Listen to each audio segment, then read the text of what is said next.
Hello，大家好，欢迎来到我的频道老挝非你所想。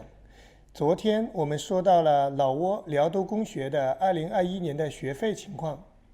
有很多粉丝朋友给我留言，问在老挝这边有没有学区房，还有就是在老挝这边上完高中怎么回中国上大学。今天的时间我就给大家简单说一说。第一个问题，在老挝有没有学区房？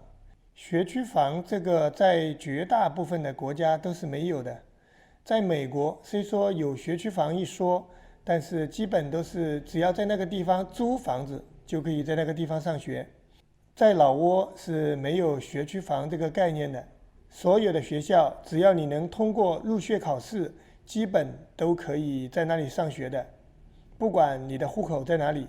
你的房子在哪里。就像我儿子去 PIS 学校之前，我们带他去参加入学考试。入学考试其实也很简单，有一个书面的答卷，除了做完那些题目以后，还有一个面试，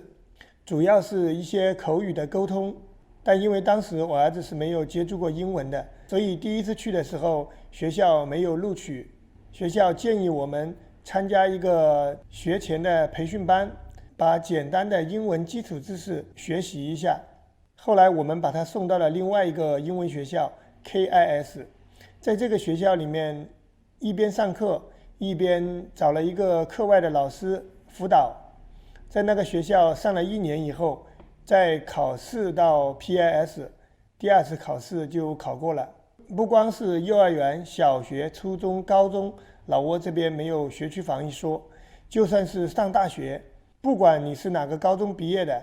或者说甚至有些人都没有高中毕业，只要你能通过大学的入学考试，基本都可以上到你想上的大学。那甚至像我们这种中国人，如果我们想去老挝的国立大学，也叫东都大学上学的话，也没有什么太大的难度，只要你能通过入学考试。有很多人一边工作一边去东都大学上学的还是很多。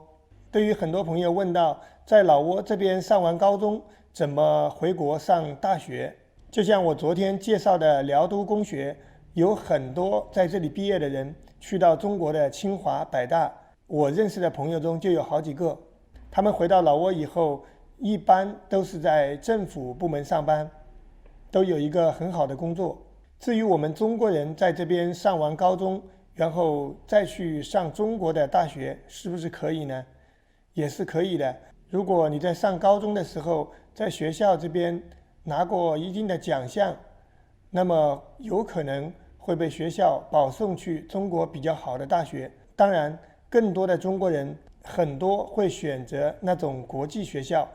然后小孩只要高中毕业，基本都可以选择像英国剑桥以及国际一流的一些学校。因为中国人本来就是说中文的，很多人都不想再回到中国去上大学了，宁愿选择西方或者其他一些国家。去到中国上大学的更多的是老挝人，像我身边的有很多朋友，他们的小孩都在中国上大学。现在目前比较多的在中国的广西南宁、云南昆明、苏州、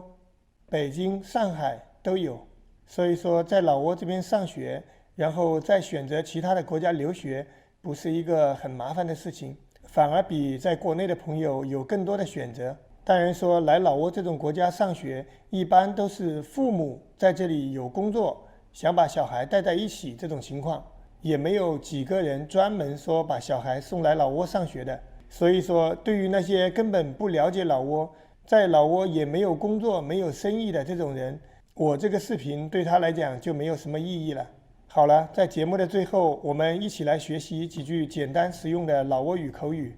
学校 Hong Hian， 宾馆酒店 Hong Ham。 大家注意了，学校跟宾馆酒店的区别，学校是 Hong Hian， 宾馆酒店是 Hong Ham， 工厂 Hong An， 办公室 Hong Gan， 学生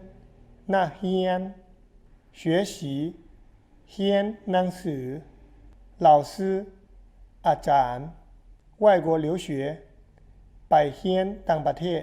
好了，今天的节目就到这里，欢迎关注、点赞、收藏、分享。老挝非你所想，带你了解一个真实的、不一样的老挝。拜拜，我们下期见。